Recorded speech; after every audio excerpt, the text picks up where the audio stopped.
This video we're going to just tie up some loose ends, some leftovers from the chain rule stuff. So first thing here is to realize that sometimes we might have to use the chain rule more than once in our calculations.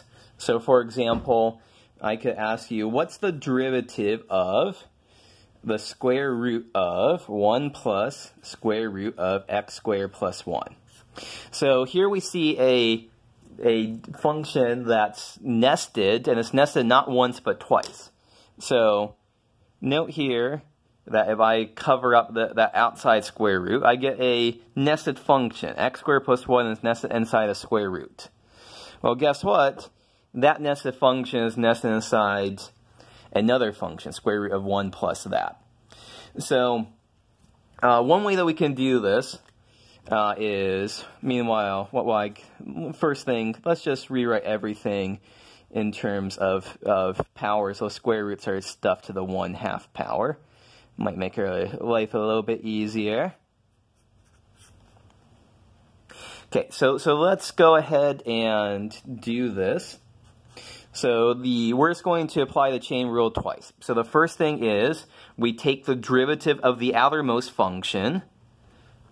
So that outermost function is taking the square root of everything we see there. So the derivative is going to be 1/2. That 1/2 comes down times, we leave everything else alone here. 1 plus x squared plus 1 to the 1/2 to the minus 1/2. So we left everything on the inside alone, and then we subtracted 1 from the exponent. And then we're going to multiply by the derivative of what's inside. And so what was inside? 1 plus square root of x squared plus 1. Okay, so 1/2 times, I'm just recopying what we have here.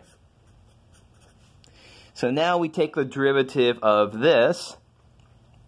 Well, the derivative here is going to be, it's going to be, let's see, the derivative of 1 is 1, so we only care about the derivative of this part right here.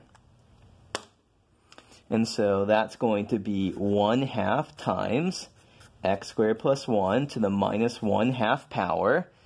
And then we multiply by the derivative of what was on the inside, x squared plus 1.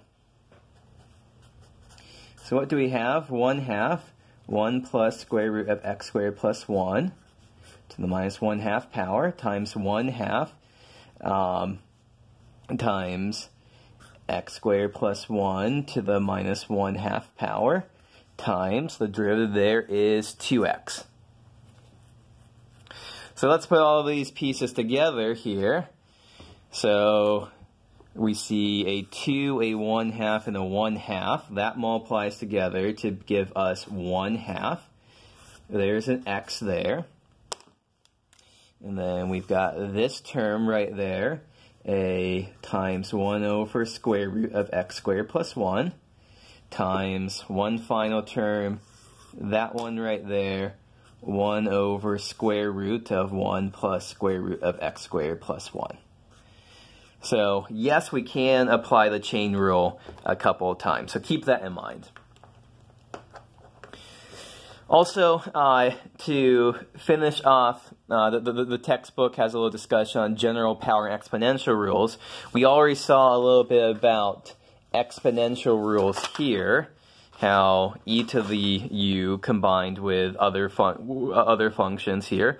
And so the thing to realize is that the derivative e to some power is just e to that power times the derivative of what that power was.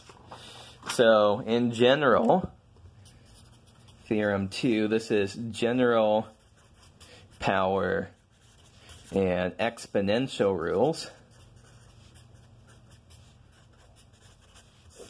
And so if g is differentiable, which is basically always going to be the case, then the derivative of e to the g of x with respect to x is, you just leave e to the g of x alone, and you multiply it by g prime of x. Similar thing happens if we take some function, g of x, and raise it to the nth power, and there's some power here. So what do we do here? Well, general power rule says bring down that n, multiply, leave that alone, g of x to the n minus 1 power, and then you multiply by the derivative of g of x. So as an example of that, we can just look at, let's say, y is x squared plus 5x minus 3. Let's take that to the minus 1/3 power. So y prime here is, so we've got a function, our underlying function is x squared plus 5x minus 3. So we're in this case, so the derivative of this function raised to the nth power, where n is that 1/3. So that says n minus 1/3 times g of x, x squared plus 5x minus 3, raised to the n minus 1 power. So minus 1/3 minus 1 is minus 4/3. And then we have to multiply by the derivative of g, derivative of the inside function, derivative of x squared plus 5x minus 3. That looks like 2x plus 5. Okay, so that kind of wraps up our discussion on the chain rule. So there's lots of things that we can do here.